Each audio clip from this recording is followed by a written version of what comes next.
مسلمانوں کی 1300 سالہ تاریخ میں علمی اختلافات پہلے دن سے رہے ہیں۔ ان علمی اختلافات کی بنیاد فقہی تعبیرات بھی رہی ہیں اور کلامی توضیحات بھی رہے ہیں، لیکن یہ ماحول کبھی نہیں بنا تھا کہ کسی ایک فرد نے یا کسی فرقے کے علماء نے کسی دوسرے فرقے کے عالم کے خلاف صرف کفر کا فتویٰ نہ دیا ہو بلکہ اس کو واجب القتل قرار دیا ہو۔ ایسا ماحول کبھی نہ بنا۔ گزشتہ صدی میں بھی ہم دیکھتے ہیں مولانا احمد رضا خان بریلوی رحمۃ اللہ تعالی علیہ نے علماء دیوبند کی تحریروں اور ان کی عبارات کی بنیاد پر کفر کا فتویٰ دیا، ان کی گرفت بھی کی، لیکن مولانا کے علاوہ کسی نے بھی، یعنی نہ مولانا نے نہ کسی اور نے ان کے قتل کا فتویٰ دیا، بلکہ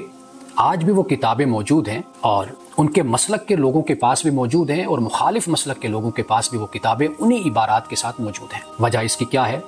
وجہ یہ ہے کہ علماء لزوم کفر اور التزام کفر کے فرق کو بہت اچھی طرح جانتے ہیں، جسے علامہ شامی نے بھی بیان کیا اور دیگر علماء نے اس کو بیان کیا، خود اعلیٰ حضرت فاضل بریلوی رحمۃ اللہ تعالی علیہ نے بھی فتاوی رضویہ میں اس کو بیان کیا۔ لیکن ہم دیکھتے ہیں کہ چند سالوں سے پاکستان کا جو ماحول ہے وہ اس حوالے سے بہت ہی شدت اختیار کر چکا ہے، یعنی چند سالوں میں آپ دیکھتے ہیں کہ بہت سے علماء پر کفر کا فتویٰ صرف نہیں لگا بلکہ وہ جیل بھی کاٹ کر آ چکے ہیں، اور کئی علماء ایسے ہیں کہ جن پر